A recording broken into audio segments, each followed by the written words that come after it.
May 24th, 1941, 6 a.m., the Denmark Strait. Captain Ernst Lindemann stood on the bridge of the Bismarck, the most powerful warship ever built by Germany, watching as HMS Hood, pride of the British Royal Navy, appeared through the morning mist at 25,000 yards. The British battlecruiser, accompanied by the newly commissioned battleship Prince of Wales, was closing fast, black smoke pouring from their stacks as they worked up to battle speed. Lindemann's orders were clear: break out into the Atlantic, destroy Allied convoys, and prove that Germany's surface fleet could challenge British naval supremacy. But first, they had to get past the Royal Navy's hunting groups. What happened in the next 8 minutes would shock the world and set in motion a chase that would end in one of the most dramatic naval battles in history. At 5:52 a.m., Admiral Lutyens, commanding the German force from Bismarck's bridge, gave the order to open fire. The massive 15-inch guns of both Bismarck and her consort, the heavy cruiser Prince Eugen, thundered to life. Hood and Prince of Wales returned fire immediately, their own 15-inch and 14-inch guns sending salvos toward the German ships. For 6 minutes, the 4 warships exchanged fire at rapidly decreasing range, massive geysers of water erupting around each vessel as shells weighing nearly a ton apiece plunged from the sky. Then, at 6 a.m., Bismarck's 5th salvo found its mark. A shell, possibly 2, struck Hood near her mainmast. What followed defied belief. A massive explosion erupted from Hood's centre, a fireball that climbed hundreds of feet into the air, followed by a secondary detonation even larger than the first. The mighty battlecruiser, 860 feet long and displacing 48,000 tons, broke in half. The bow section rose at a steep angle, hung there for a moment as if suspended in disbelief, then slid beneath the waves. From first hit to final disappearance took less than 3 minutes. Of Hood's crew of 1,418 men, only 3 survived. On Bismarck's bridge, there was stunned silence. Even veteran German naval officers couldn't quite process what they had witnessed. The symbol of British naval power, the ship that had been the Royal Navy's pride for over 20 years, had simply ceased to exist. Captain Lindemann quietly ordered his crew to continue engaging Prince of Wales, which was now fighting alone and taking hits. But the psychological impact of Hood's destruction would prove to be Bismarck's death sentence. The moment news reached London that Hood had been destroyed, Prime Minister Winston Churchill issued an order that would commit nearly every major British warship in the Atlantic to a single mission. Find Bismarck, sink Bismarck, nothing else matters. What the Germans celebrating their stunning victory didn't yet realise was that Prince of Wales had landed 3 hits on Bismarck before withdrawing. One shell had struck below the waterline in the bow, causing flooding and contaminating fuel tanks. Another had damaged a boiler room. The third had ruptured a fuel tank, leaving a telltale oil slick trailing behind the massive battleship. These hits, seemingly minor compared to Hood's catastrophic destruction, would prove fatal. Bismarck was leaking oil, losing speed, and leaving a trail across the Atlantic that British ships and aircraft could follow. The greatest naval chase in history had begun. To understand why Bismarck's end would prove so dramatic, and why that final torpedo would change naval warfare forever, you need to understand what this ship represented. Bismarck was more than a warship. She was a statement. Launched on February 14, 1939, she embodied Germany's rejection of the Treaty of Versailles and its attempts to limit German naval power. At 5,900 tons fully loaded, she was the largest battleship Germany had ever built, though the Germans publicly claimed she displaced only 35,000 tons to comply with naval treaties they had already abandoned in practice. Her statistics were staggering. Length of 823 feet, beam of 118 feet, capable of 30 knots from engines producing 150,000 shaft horsepower. Her main battery consisted of 8 15-inch guns in 4 twin turrets, each capable of hurling a 1,800-pound shell over 20 miles. Secondary armament included 12 5.9-inch guns, 16 4.1-inch anti-aircraft guns, and numerous smaller weapons. But what really set Bismarck apart was her armour. German naval architects had designed her with survivability as the primary concern. Her armour belt was over 12 inches thick, sloped to deflect incoming shells. Her deck armour ranged from 3.6 to 4.7 inches. Her turrets were protected by armour up to 14 inches thick. The underwater protection system featured multiple longitudinal bulkheads designed to contain torpedo damage. She had 22 watertight compartments. German engineers believed they had created an unsinkable ship. The crew of over 2,200 men was hand-picked, trained to exceptional standards. Many were veterans of the Kriegsmarine's commerce raiding operations. They believed in their ship, believed in their mission, and after sinking Hood, believed they were invincible. Admiral Gunther Lütjens, commanding the operation, was more cautious. A veteran naval officer, he understood that Bismarck's damage, while not life-threatening, compromised the mission. The fuel contamination and leakage meant they couldn't make the planned Atlantic breakout. He made the decision to head for German-occupied France, specifically the port of Saint-Nazaire where repairs could be made. This decision, to turn southeast toward France rather than continuing the rampage or returning to Germany, would place Bismarck directly in the path of British forces converging from multiple directions. On May 24th, as Bismarck turned toward France, the British Admiralty was mobilising everything available. Force H, centred on the aircraft carrier Ark Royal and the battlecruiser Renown, was racing north from Gibraltar. The battleship's king, George Ruthven Rodney, were approaching from different directions. The aircraft carrier Victorious was already shadowing the German force. Cruisers Norfolk and Suffolk were maintaining radar contact, staying just beyond Bismarck's gun range while reporting her position. The first air attack came that evening. 9 Swordfish torpedo bombers from Victorious, obsolete biplanes that looked like they belonged in the previous war, attacked through heavy anti-aircraft fire. One torpedo struck Bismarck amidships, but the German battleship's massive armour belt absorbed the blow with minimal damage. The attack seemed to confirm what German naval architects had claimed. Bismarck could take punishment that would sink lesser ships. But during the night of May 24th to 25th, Bismarck managed to shake off her British shadows. Through a combination of course changes and the limitations of 1941 radar technology, she disappeared into the vast Atlantic. For over 30 hours, the British lost contact.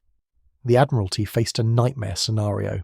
Bismarck could be heading anywhere, back to Germany, toward France, deeper into the Atlantic to refuel from a waiting tanker and resume her commerce raiding mission.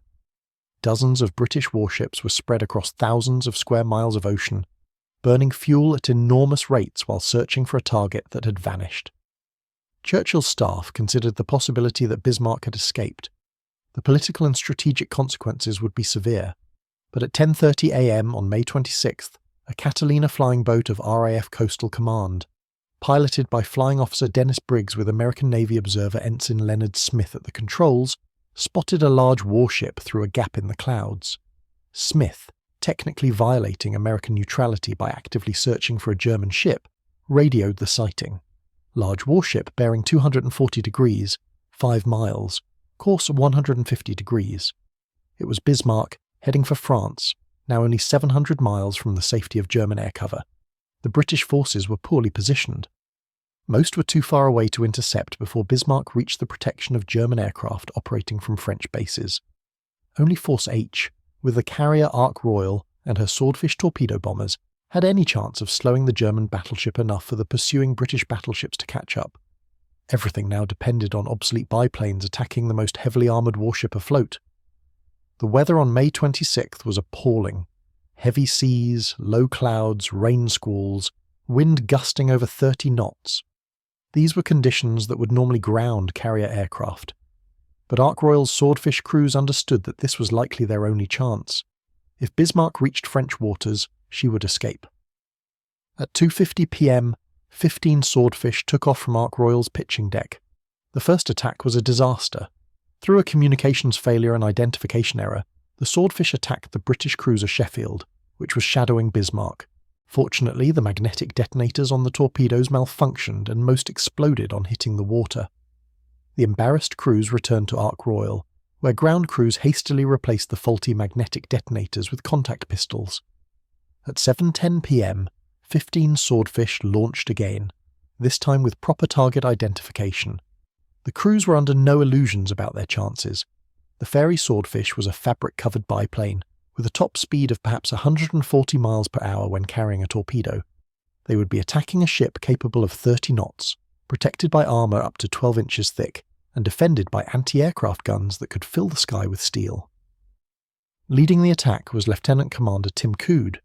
His aircraft, along with 14 others, flew through deteriorating weather toward the last known position of Bismarck. They found her at 8:47 p.m., a massive grey shape in the stormy seas, every anti-aircraft gun already firing. The Swordfish split into subflights, attacking from different directions to divide Bismarck's defensive fire. The scene was apocalyptic. The German battleship was surrounded by geysers from her own main guns firing into the sea to throw up waterspouts that might damage low-flying aircraft. The 4.1-inch anti-aircraft guns created a curtain of exploding shells. Smaller weapons traced bright lines of tracers across the darkening sky. The slow-flying Swordfish, struggling against the wind, seemed to hang in the air as they made their torpedo runs. Lieutenant John Moffat, piloting Swordfish 5A, approached from Bismarck's port quarter. His observer, Sub-Lieutenant John Miller, and air gunner, leading airman John Hayman, crouched in their positions as shells burst around them. Moffat could see the massive warship turning hard, trying to throw off his aim.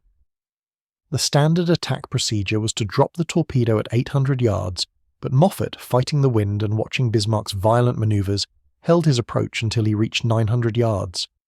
At 8:51 p.m, he released his torpedo, pulled his aircraft up and away, and didn't look back as he fought to control the Swordfish in the violent turbulence.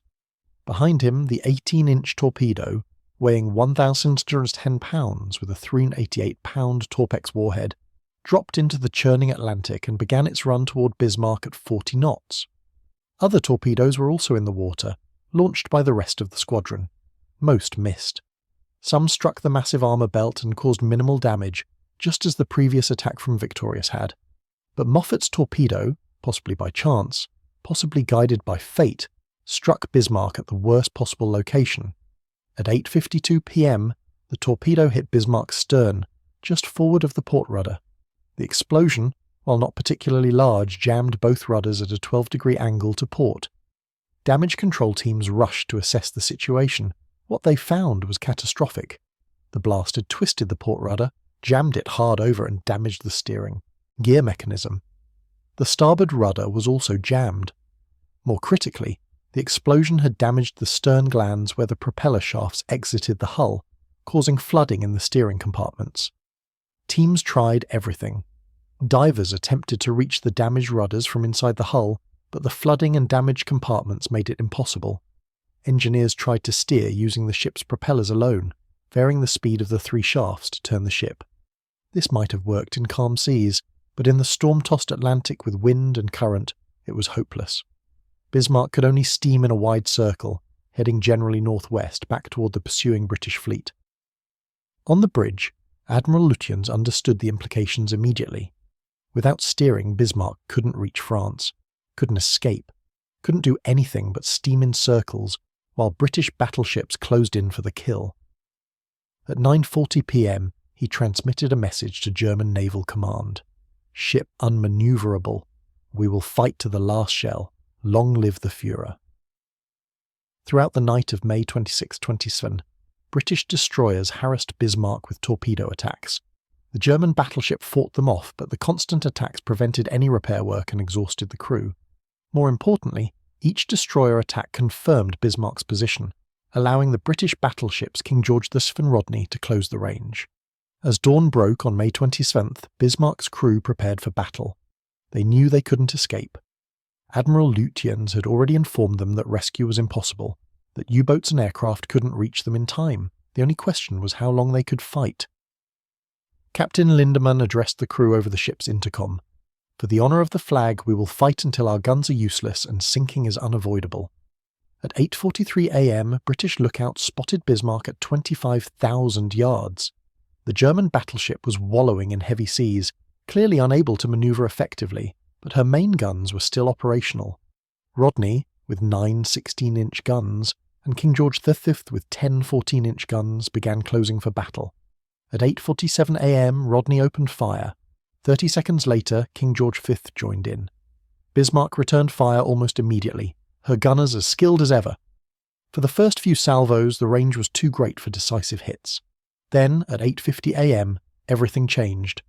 A shell from Rodney, possibly a 16-inch projectile weighing over a ton, struck Bismarck's forward fire control director. The blast killed most of the officers in the forward command post and destroyed the range-finding equipment. A second hit struck the bridge superstructure, causing massive casualties among the command staff. Admiral Lutyens was almost certainly killed in one of these early hits, though the exact moment of his death was never determined. What followed was systematic destruction. The British battleships closed to under 3,000 yards, point-blank range for naval, guns designed to fight at 20,000 yards or more. They circled the crippled German battleship, firing broadside after broadside into her superstructure. The heavy cruisers Norfolk and Dorsetshire joined in with their 8-inch guns. Bismarck's armour, designed to protect against long-range plunging fire, couldn't stop shells fired nearly horizontally at such close range. The superstructure was torn apart. Fires erupted across the ship. Turrets were knocked out one by one. Anton turret forward was hit repeatedly and fell silent. Bruno turret continued firing for a time, then was disabled. Caesar and Dora turrets aft fought on, but their fire was increasingly wild as range-finding equipment was destroyed and the ship listed. By 9:30 a.m, Bismarck's main guns had fallen silent. The superstructure was a burning wreck. The masts had been shot away. Fires raged throughout the upper works, but incredibly the ship was still afloat. British gunnery officers were astounded. They had fired hundreds of shells, scoring dozens of hits, yet Bismarck refused to sink. The German armour, that massive belt and the layered protection system, was doing exactly what it was designed to do. Shells that struck above the waterline devastated the superstructure, but couldn't penetrate to the vital machinery spaces. The engines were still running. Below decks, in compartments filled with smoke and the stench of burning metal, German damage control parties fought fires and flooding. Many were already dead or wounded, but those who remained kept working, kept trying to save their ship even as it was being hammered into scrap. On the British ships, ammunition was running low. King George V, which had left Scapa Flow without full magazines due to the urgency of the pursuit, was down to her last 100 shells. The decision was made to finish Bismarck with torpedoes. The cruiser Dorsetshire closed to under 2,000 yards and fired 2 torpedoes into Bismarck's starboard side. Both hit. The cruiser then circled and fired a third torpedo into the port side. This also hit. Still, Bismarck remained afloat, though now listing heavily and clearly sinking. At approximately 10:15 a.m, German survivors reported that orders were given to scuttle the ship. Charges were set to flood the remaining watertight compartments. Whether Bismarck was sunk by British torpedoes and gunfire, or by her own crew's scuttling charges has been debated ever since. Most likely both contributed. The British had inflicted fatal damage, but the Germans ensured their ship wouldn't be boarded or captured. At 10:39 a.m, Bismarck capsized to port and sank. The last thing visible was her hull, painted red below the waterline, rolling over as the bow plunged beneath the surface. Then she was gone, taking with her Admiral Lutyens, Captain Lindemann and most of her crew. Dorsetshire and the destroyer Maori began picking up survivors. They rescued 110 men from the freezing water. Then a U-boat alarm was sounded. Whether real or imagined, the British ships immediately ceased rescue operations and left the area at high speed, leaving hundreds of German sailors in the water. A U-boat and a German weather ship later rescued 5 more survivors. Of Bismarck's crew of over 200 men, only 115 survived. The final toll was devastating. For the British, Hood's loss meant 1,315 dead. For the Germans, Bismarck's sinking meant over 2,000 dead. 2 of the most powerful warships ever built had destroyed each other in a battle that lasted less than a week from first contact to final sinking. But the significance of Bismarck's end went far beyond the loss of one battleship. That single torpedo hit on the steering gear changed the course of naval warfare and confirmed what forward-thinking naval officers had been arguing for years. The age of the battleship was over. The analysis of Bismarck's loss was immediate and thorough. British naval intelligence studied every aspect of the battle, and their conclusions were sobering. Bismarck, one of the most heavily armoured warships ever built, had been tracked by aircraft, crippled by aircraft, and could only be sunk after being immobilised by aircraft. The battleships had merely administered the coup de grace to a ship already doomed. More importantly, that aircraft was an obsolete biplane flying at less than 150 miles per hour. The Swordfish, which should have been easy prey for Bismarck's anti-aircraft guns, had succeeded because its very obsolescence made it almost immune to modern fire control systems designed to track faster targets. The implications were revolutionary. If an obsolete torpedo bomber could cripple the most modern battleship, What could modern aircraft do? The answer was already becoming clear in the Pacific, where Japanese carrier aircraft had demonstrated devastating effectiveness. The vulnerability wasn't just the steering gear, though. That proved to be an Achilles heel for many battleships.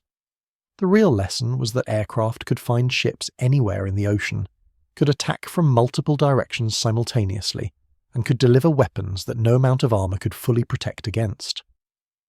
Germany drew its own conclusions. After Bismarck's loss, Hitler forbade any further major surface operations by capital ships. The remaining battleships, Tirpitz, Scharnhorst and Gneisenau, would spend most of the war in Norwegian fjords or German ports, serving as fleets in being that tied down British resources but never again ventured into the Atlantic.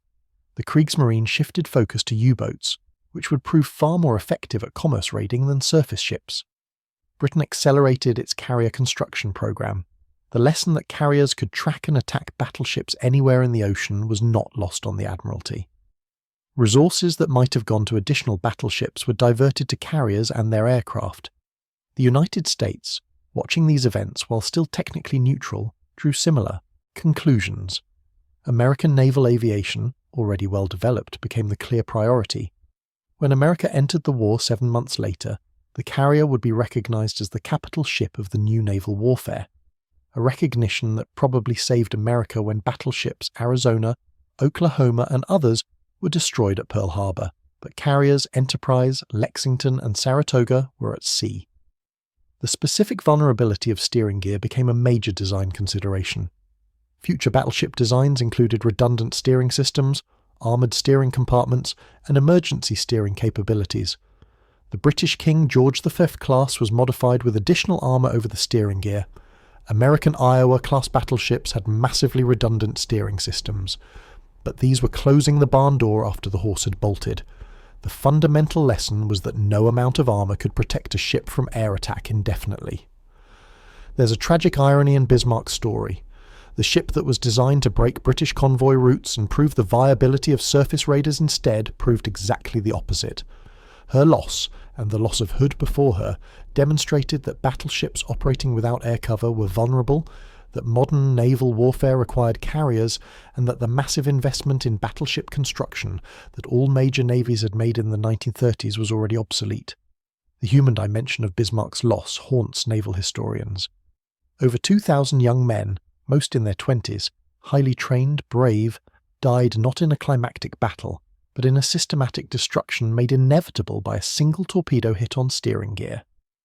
German survivors spoke of the horror of that final battle, trapped below decks in a ship that couldn't manoeuvre, couldn't escape, could only absorb punishment until it sank.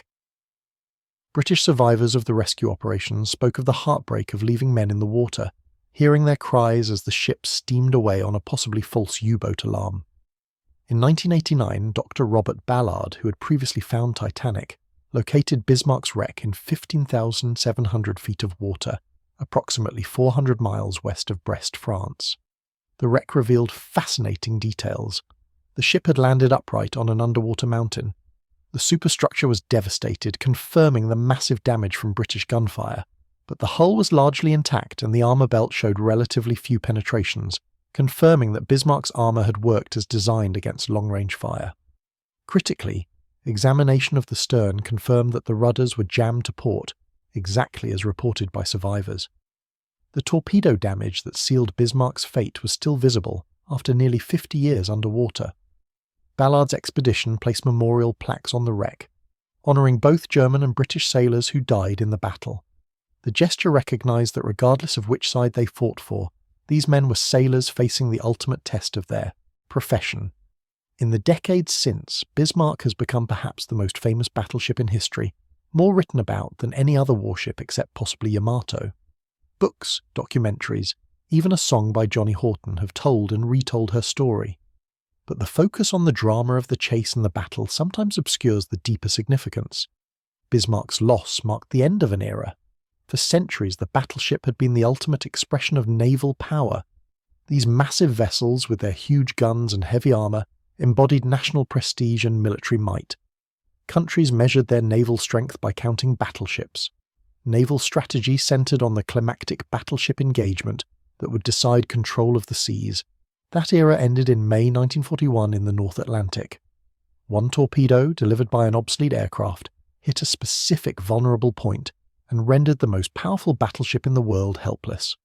7 months later, Japanese torpedo bombers would sink Prince of Wales and repulse off Malaya, proving the lesson again. A year later, American carrier aircraft would devastate the Japanese carrier fleet at Midway, confirming that the carrier was now the capital ship. The age of the battleship, which had lasted from the 1860s to 1941, was over. Bismarck was its last great protagonist and its funeral monument. Today, when we look at modern naval warfare with its missiles, submarines and aircraft carriers, it's hard to imagine the psychological impact Bismarck's loss had on naval thinking. Here was a ship that represented the pinnacle of naval architecture, that embodied the traditional ideas of naval warfare, destroyed by what seemed like a lucky hit from an obsolete aircraft. It wasn't luck, it was the future. That single torpedo on May 26, 1941, fired by Lieutenant John Moffat from a fabric-covered biplane in a storm, changed naval history more than any battle between battleships ever could. It proved that battleships, no matter how powerful, were vulnerable to air attack. It demonstrated that aircraft carriers, not battleships, would dominate naval warfare. It showed that the future of naval combat lay in strike aircraft and guided weapons, not big guns and heavy armour. Bismarck's end was not just the loss of one ship. It was the end of a concept, the death of the battleship era, and the birth of modern naval warfare. The 2,000 men who died aboard her, and the 400 who died on Hood, were victims not just of war, but of a technological transition they couldn't have fully understood. Their sacrifice taught the navies of the world a lesson that would shape maritime warfare for the next 80 years. One torpedo changed everything, and the thunder of battleship guns, which had dominated the seas for so long, began fading into history. The story of how that one torpedo came to be fired, and why it had such devastating effect, requires understanding the broader context of naval aviation development and the specific vulnerabilities that battleship designers had long worried about but never fully solved. In the 1920s and 1930s, as naval architects designed the next generation of battleships, they faced an impossible equation. Armour heavy enough to stop large-caliber shells was enormously heavy. A battleship's armour could account for 40% of its total weight. Every pound of armour was a pound that couldn't be used for weapons, engines or fuel. Designers had to choose what to protect and what to leave vulnerable. The priority was always the same: protect the machinery spaces, the magazines where ammunition was stored, and the gun turrets. These were the vitals, the areas where a hit would be immediately fatal. Secondary priority went to the command spaces and fire control systems. Everything else was considered acceptable losses. Steering gear presented a particular problem. It was located at the very stern of the ship, far from the central armoured citadel. Extending heavy armour all the way to the stern would add enormous weight and reduce speed. Moreover, steering gear was relatively small and difficult to hit at long range. Naval architects calculated that the probability of a shell hitting the steering compartments was low enough that heavy armour wasn't justified. This calculation made perfect sense when the primary threat was long-range gunfire from other battleships. Shells fired at 20,000 yards would plunge down at steep angles, hitting the deck or upper works. The chances of a shell striking the stern at the waterline, precisely where steering gear was located, were indeed very small. But torpedoes were different. Torpedoes ran at set depths, typically 10 to 20 feet below the waterline. They struck horizontally, hitting the ship's side at the most vulnerable angle, and unlike shells, which had to be aimed at a moving target thousands of yards away, torpedoes could be aimed at close range with reasonable accuracy. The British had learned about steering vulnerability the hard way. In 1916, at the Battle of Jutland, the battlecruiser Seydlitz had her steering damaged by a shell hit, and could only steam in circles until temporary repairs were made. The lesson was noted but not fully internalised. Steering gear remained lightly protected on most capital ships.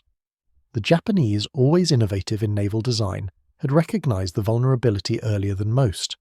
Their battleships Yamato and Musashi, under construction when Bismarck was designed, had extensive armoured protection extending to the stern, including the steering gear.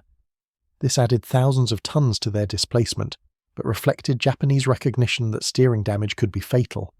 German designers, working on Bismarck in the mid-1930s, faced their own set of constraints. The Treaty of Versailles had eliminated German battleship construction for nearly 2 decades. When design work on Bismarck began in 1934, German naval architects were working with outdated information and limited experience.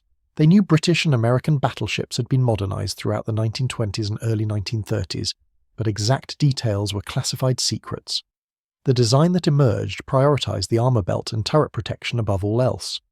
Bismarck's 12.6-inch main belt was among the thickest ever mounted on a battleship. The underwater protection system, with its multiple longitudinal bulkheads and compartments, was designed to contain torpedo damage. German designers believed they had created a ship that could absorb multiple torpedo hits and continue fighting.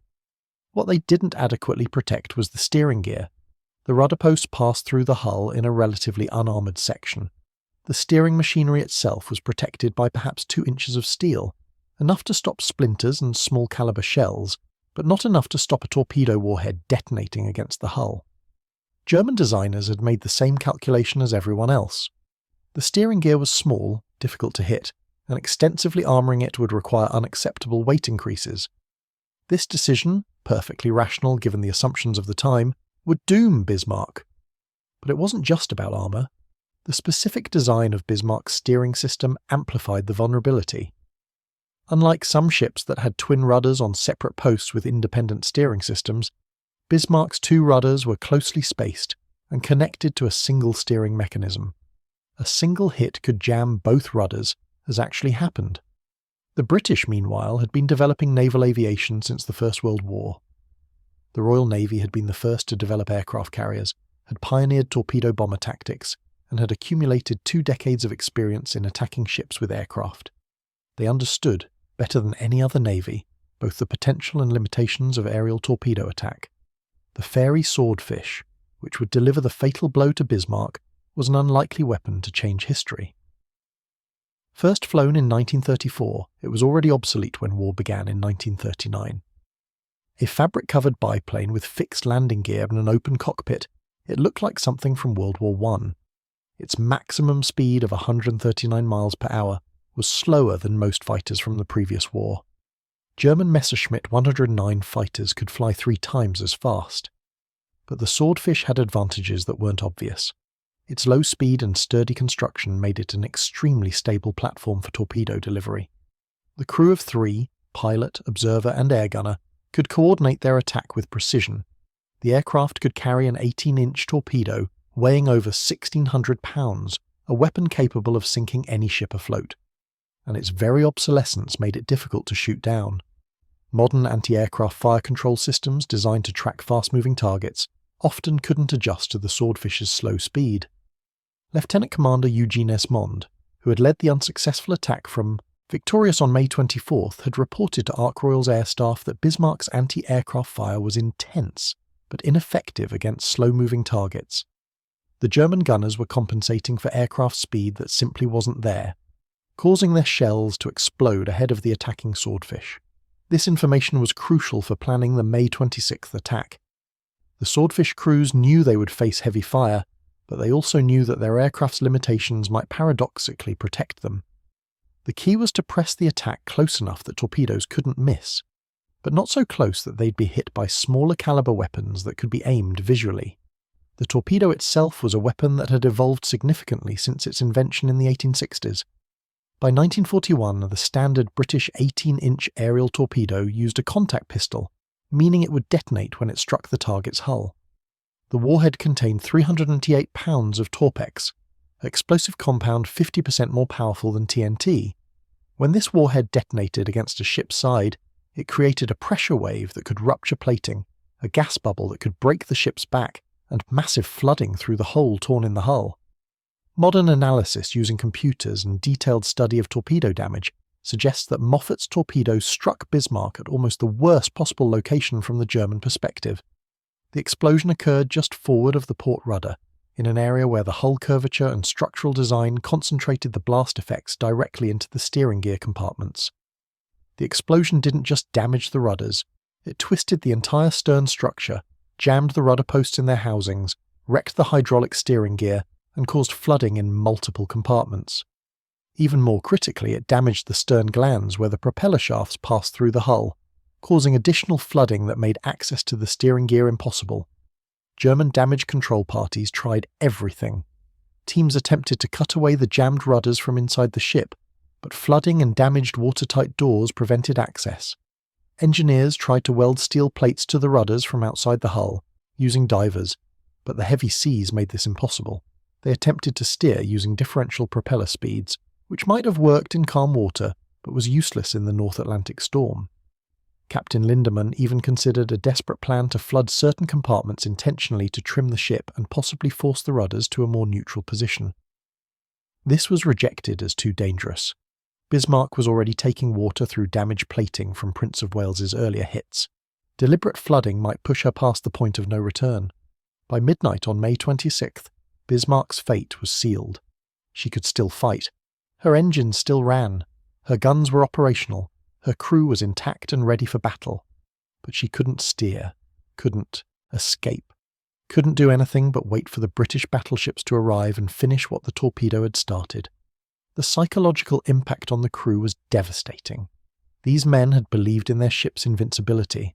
They had sunk Hood, the pride of the Royal Navy, in minutes. They had survived attacks by cruisers, destroyers, and aircraft.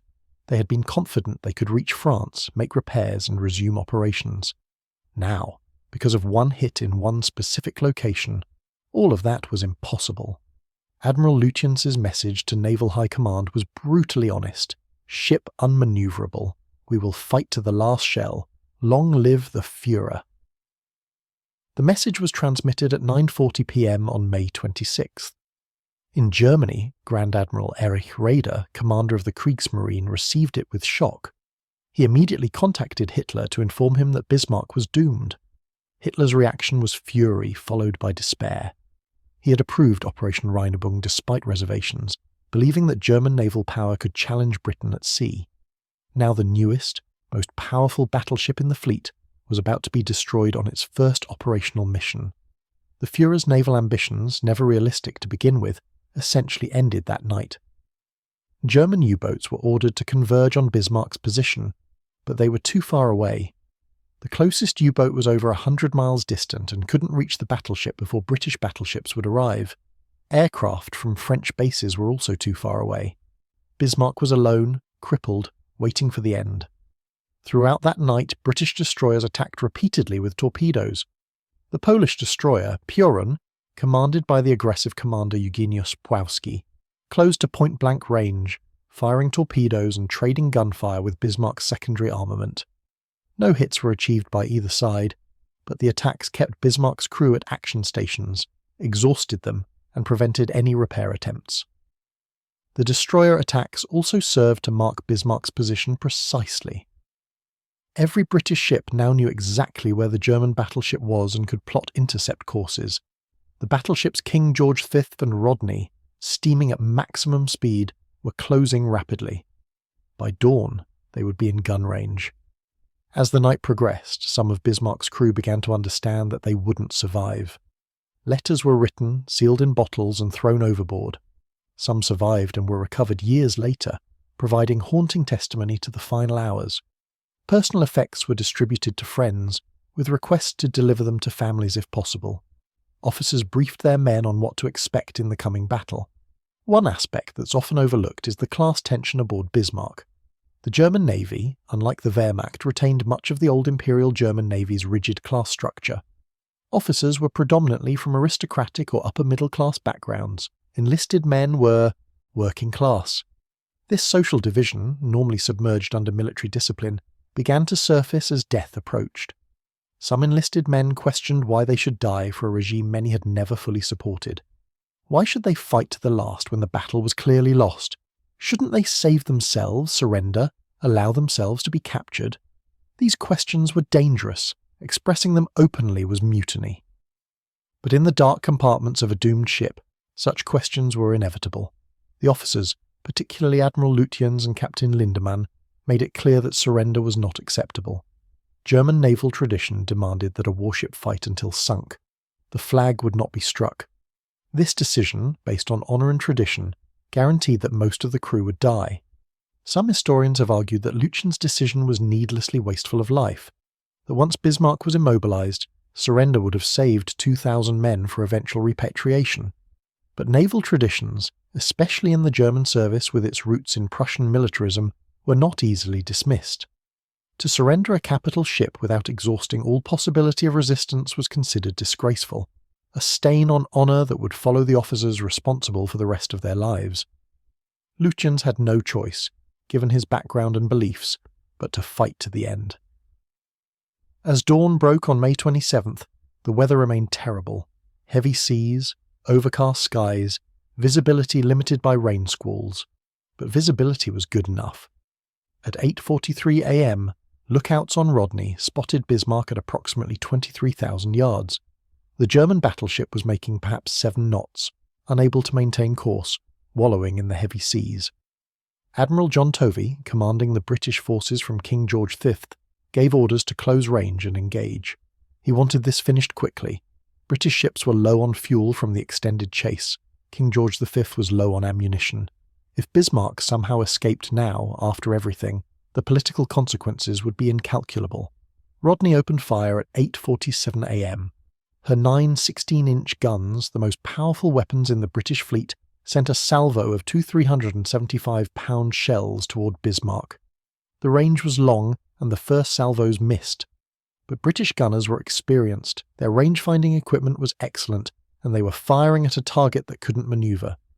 King George V joined the bombardment at 8:48 a.m.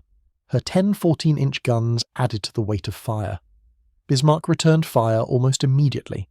Despite the damage from destroyer attacks and the exhaustion of her crew, her main battery was fully operational. Her gunners were among the best in the German Navy. For a few minutes, this was a fair fight, a classic battleship duel of the type naval theorists had envisioned. Then reality intervened.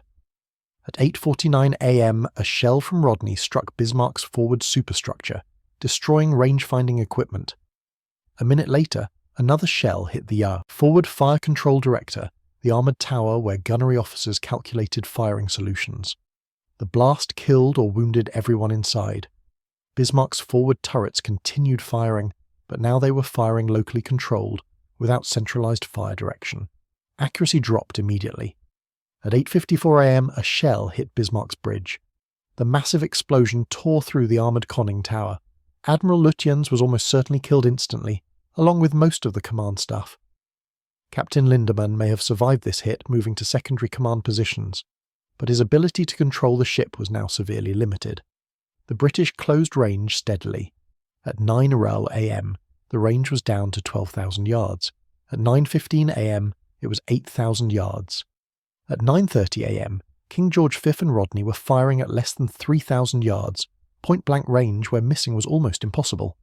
They circled the dying battleship, firing broadside after broadside into her superstructure. The sight was apocalyptic. Bismarck was surrounded by a forest of waterspouts from near misses. Her superstructure was engulfed in flames and explosions. Shells were hitting her every few seconds. One by one, her turrets fell silent. Anton and Bruno, the forward turrets, were knocked out by direct hits that jammed their training mechanisms and killed their crews. Caesar and Dora, the after-turrets, continued firing sporadically, but their fire was wild, unaimed, the last defiant gestures of a dying ship. Below decks, conditions were hellish. Fires raged out of control. Smoke filled every compartment. The wounded and dying lay in passageways because the medical spaces were overwhelmed. Damage control parties fought desperately to contain flooding and maintain power, but the damage was overwhelming. Bulkheads were buckling. Structural members were failing. The ship was breaking up under the hammering, yet Bismarck still floated. British gunnery officers were stunned. They had fired over 2,800 shells from main and secondary batteries. Rodney alone had expended over 700 16-inch shells. King George V was down to her last few rounds. Norfolk and Dorsetshire had added hundreds of 8-inch shells. The German battleship's superstructure was completely destroyed, a burning mass of twisted steel. But her hull remained intact. The reason was that German armour specifically designed to resist long-range plunging fire was doing its job. The belt armour over 12 inches thick couldn't be penetrated by shells, fired nearly horizontally at close range. The turtle-back deck armour, designed to deflect shells downward into the anti-torpedo system, was working as intended. British shells were devastating everything above the armour deck, but they couldn't penetrate to the machinery spaces or magazines. This created a bizarre situation. Bismarck was completely defeated as a fighting unit. Her guns were silent. Her command structure was destroyed. Her crew was being slaughtered by the hundreds, but the ship itself wouldn't sink. The hull integrity was maintained. The engines, incredibly, were still running. Some compartments below the armour deck were virtually undamaged. Admiral Tovey faced a dilemma. He was critically low on fuel. King George V had barely enough fuel to reach Ireland if she left immediately. Ammunition was exhausted. He couldn't keep pounding Bismarck indefinitely. Yet the German battleship refused to sink. Tovey made the decision to finish her with torpedoes. Dorsetshire was ordered to close and torpedo the hulk. The heavy cruiser approached to less than 2,000 yards and fired 2 torpedoes into Bismarck's starboard side from almost point-blank range. Both struck amidships. Massive explosions erupted from Bismarck's side. The battleship listed further to port. Dorsetshire circled and fired a 3rd torpedo into the port side. This also hit. Still, amazingly, Bismarck remained afloat. She was listing heavily now, clearly sinking, but the process was slow. Inside the ship, German damage control officers had made a decision. They would scuttle. Rather than let the British capture their ship or claim they had sunk her, they would sink her themselves. Scuttling charges were set, seacocks were opened, watertight doors were opened to allow flooding. Whether Bismarck was sunk by British action or German scuttling has been debated ever since. When Robert Ballard's expedition examined the wreck in 1989, they found no evidence of torpedo hits below the waterline that would have been immediately fatal. The hull plating was intact. This suggested scuttling might have been the primary cause of sinking. However, British gunfire had caused massive structural damage that made sinking inevitable regardless of scuttling.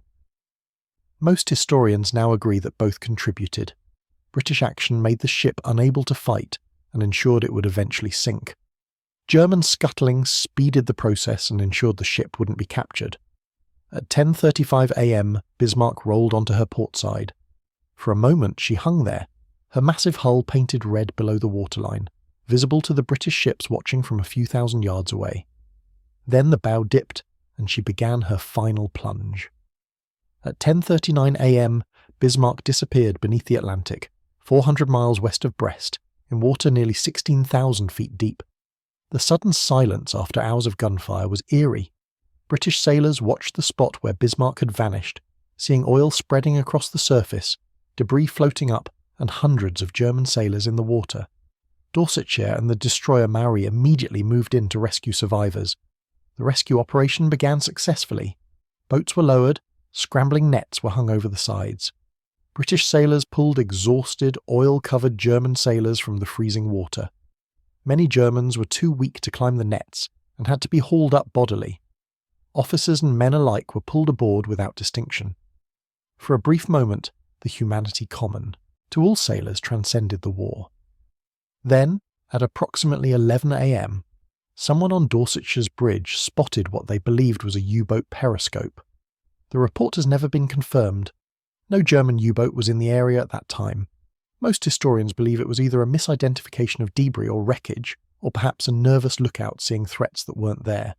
But the effect was immediate. The alarm was sounded.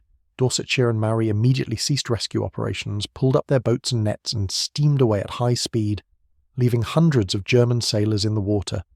The suddenness was shocking. Men who had been moments away from rescue watched their salvation disappear over the horizon. Some of those left behind had already reached the ship's sides, their hands on the nets, when the order came to leave. The decision has been controversial ever since. Critics argue that Tovey should have accepted the risk and continued rescue operations. Hundreds more men could have been saved. Defenders point out that Dorsetshire and Maori were low on fuel in dangerous waters and under standing orders to prioritise their own survival. A U-boat attack that sank either ship would have killed British sailors along with the German survivors they were attempting to rescue. The truth is that this decision reflected the brutal logic of naval warfare. Ships were valuable, trained crews were valuable, and risking either for enemy survivors, however humane the gesture, couldn't always be justified. The Royal Navy had lost Hood and 1,715 men just 3 days earlier. Sympathy for German sailors had its limits. Of the hundreds of German sailors in the water, only 110 were rescued by British ships. 5 more were later picked up by a German U-boat and the weather ship Sachsenwald, which reached the area hours later. The rest, perhaps 2,000 men, died of exposure in the cold Atlantic water. Most were dead within hours. Some lasted longer, kept alive by life jackets and debris, but the cold water, rarely above 50 degrees Fahrenheit, killed even strong swimmers within a few hours. Survivors spoke of the horror of watching their shipmates die around them. Strong men who had survived the battle succumbed to hypothermia and drowned. Some gave up, removing their life jackets and allowing themselves to sink. Others hallucinated, swimming toward imaginary rescue ships. A few fought each other for pieces of floating debris. The breakdown of the discipline and civilization in those final hours haunted survivors for the rest of their lives. The 115 German survivors were taken to Britain as prisoners of war. They were interrogated extensively by British intelligence, providing details of Bismarck's construction, capabilities, and final battle. These interrogations revealed the full extent of the steering damage and confirmed that the May 26th torpedo hit had been the fatal blow. One survivor, Baron von Müllenheim-Reckberg, the senior surviving officer, later wrote a detailed account of Bismarck's last voyage that remains the primary German source for the battle. In Germany, the loss of Bismarck was a propaganda disaster. The ship had been presented to the German public as invincible, the ultimate expression of German naval power. Her destruction, after just 8 days at sea, was a humiliating blow. Goebbels' propaganda ministry struggled to present the loss in heroic terms, emphasizing the crew's bravery and the damage inflicted on Hood while minimizing the strategic failure. Hitler's reaction was rage directed at Grand Admiral Raeder and the entire naval command. The Führer had never been comfortable with naval operations, preferring land warfare where he felt he understood tactics and strategy. Bismarck's loss confirmed his prejudices.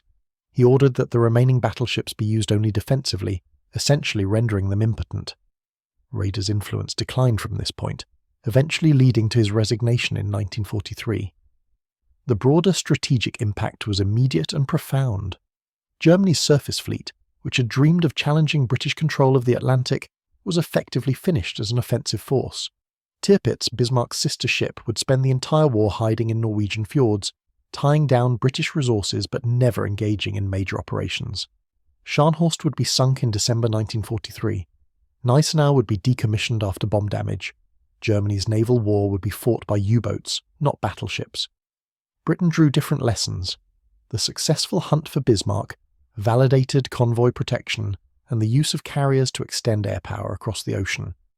It also confirmed that radar, which had allowed Norfolk and Suffolk to shadow Bismarck through the night and poor weather, was a war-winning technology. British development of radar fire control and air search systems accelerated. Most importantly, British naval strategists recognised that carriers, not battleships, were the key to naval supremacy.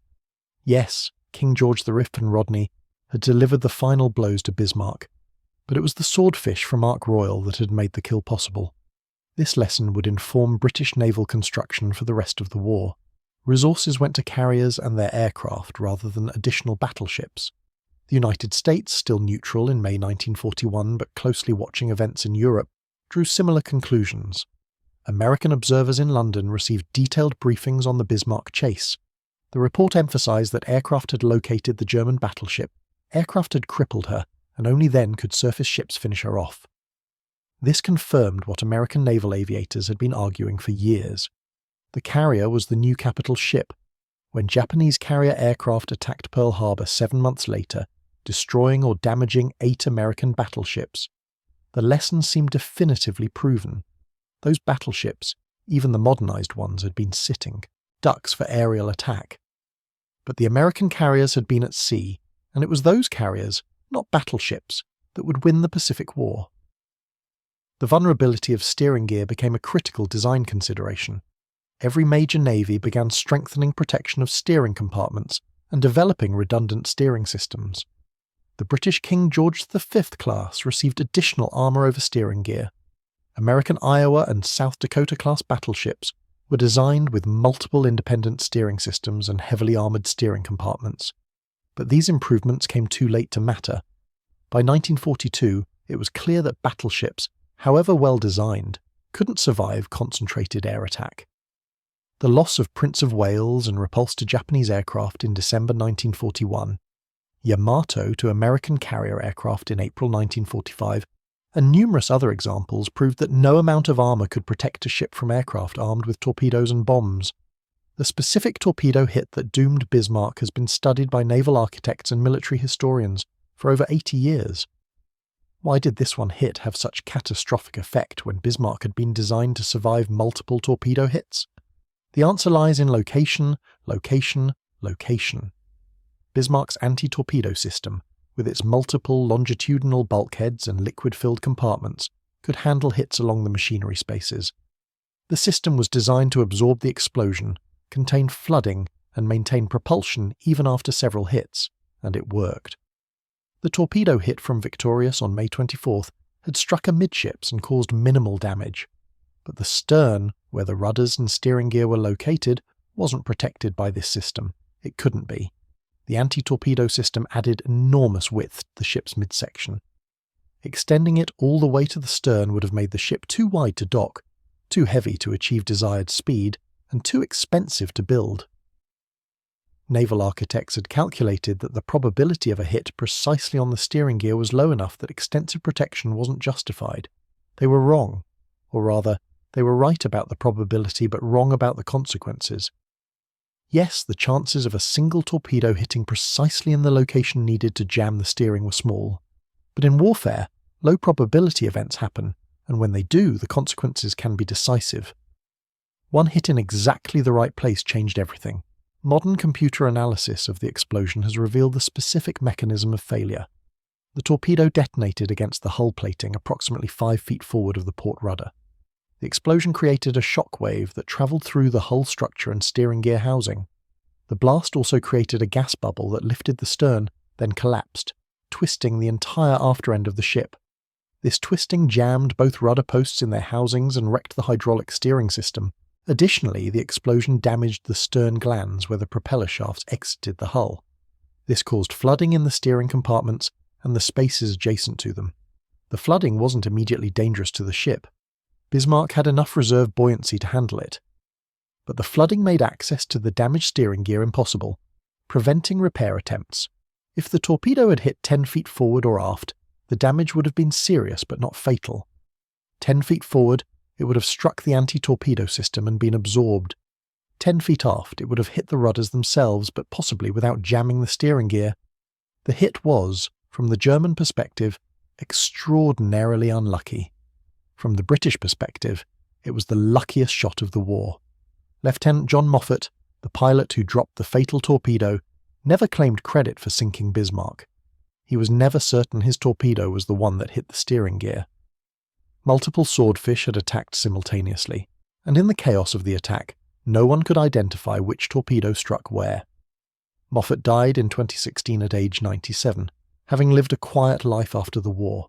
He rarely spoke about his role in Bismarck's destruction, considering himself simply a pilot who did his job. But historical analysis, based on the timing of the hit and the position of the various Swordfish during the attack, suggests with reasonable certainty that Moffat's torpedo was indeed the fatal one. His approach angle from the port quarter was consistent with the location of the damage. His timing, slightly later than the other attackers, matches the moment when Bismarck's crew reported the steering failure. If this is true, then Moffat, a young pilot flying an obsolete aircraft in terrible weather, fired the shot that changed naval warfare. He never received special recognition for it. He was awarded the Distinguished Service Cross for the attack, but so were other pilots in the squadron. The British, characteristically, treated the entire operation as a team effort rather than celebrating an individual hero. The wreck of Bismarck lies today in 15,700 feet of water, too deep for casual diving but accessible to deep-sea submersibles. The ship sits upright on the slope of an underwater mountain, pointing upward toward the surface as if still trying to reach it. The superstructure is devastated, collapsed and crushed by the force of impact with the seabed, but the hull is largely intact, a testament to the strength of German construction. The stern, where the fatal torpedo hit, is damaged but recognizable. The rudders are still jammed hard to port, exactly as they were when the ship sank. This physical evidence, preserved in the deep ocean for 80 years, confirms the survivor accounts and the historical record. One torpedo hit in one specific location sealed Bismarck's fate. The site is considered a war grave. Over 2,000 men died there, and their remains are still aboard the wreck. Artifacts have been recovered by various expeditions, but the wreck itself is protected by international agreement. When Robert Ballard's expedition placed memorial plaques on the wreck in 1989, they were honouring not just German sailors, but all sailors who faced the ultimate test of their profession. The legacy of Bismarck's loss extends far beyond the immediate military consequences. The battle demonstrated that even the most powerful weapons can have unexpected vulnerabilities. It showed that low-probability events can have high-impact consequences. It proved that in warfare, technology evolves faster than strategic thinking, and militaries that fail to adapt face obsolescence. Most profoundly, it marked the end of one era and the beginning of another. For over 400 years, from the development of the ship of the line in the 1600s through the dreadnought battleship era of the early 1900s, naval warfare had been about big guns and heavy armour. Fleets fought in line of battle formations, exchanging broadsides until one side was destroyed or withdrew. Naval power was measured by counting battleships. That era ended in May 1941 in the North Atlantic. One torpedo from one aircraft rendered the most powerful battleship in the world helpless. The future of naval warfare lay in aircraft carriers, submarines, guided missiles, and eventually nuclear weapons. The battleship, which had dominated naval thinking for so long, was revealed as a magnificent dinosaur, powerful but obsolete. The human cost of this transition was terrible. Over 300-400 sailors, British and German combined, died in the Hood-Bismarck action. Most were young men in their 20s, trained professionals serving their countries. They died not in a climactic battle that decided the war, but in an encounter that proved their entire branch of naval warfare was obsolete. Their sacrifice taught lessons that would shape military thinking for generations. Today, when we look at modern naval warfare with its long-range missiles, network-centric warfare and unmanned systems, the battleship seems impossibly primitive. But in 1941, Bismarck represented the cutting edge of military technology. She embodied the best naval architects could achieve. Her loss to a single torpedo from an obsolete aircraft revealed that even the best technology can be vulnerable to unexpected attack in unexpected ways. The lesson resonates beyond naval warfare. In any field, the most powerful, most heavily defended systems can have unforeseen vulnerabilities. A sophisticated computer network can be crashed by a simple virus. A powerful nation can be attacked by a small group with box cutters and airplane tickets. The seemingly invulnerable can fall to the unexpected.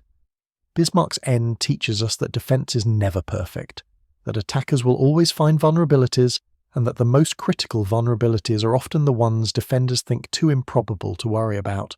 German naval architects had considered the possibility of steering damage. They had calculated that the probability was low.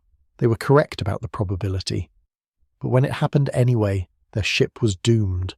One torpedo, 18 inches in diameter, 1,600 pounds total weight, 400 pounds of explosive, fired by a fabric-covered biplane in a storm by a pilot who couldn't even be certain of his target.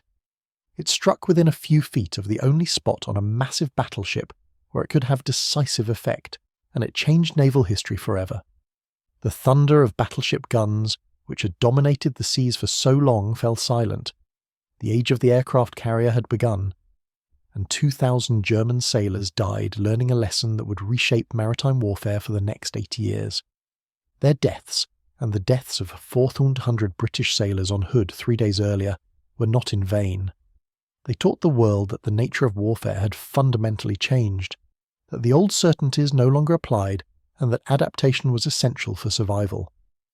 That is the true legacy of that one torpedo on May 26, 1941. Not just the sinking of one ship, but the transformation of naval warfare and the hard lesson that no matter how powerful you are, vulnerability exists in unexpected places. The day Bismarck met its end was the day the battleship era died, and the modern age of naval warfare was born.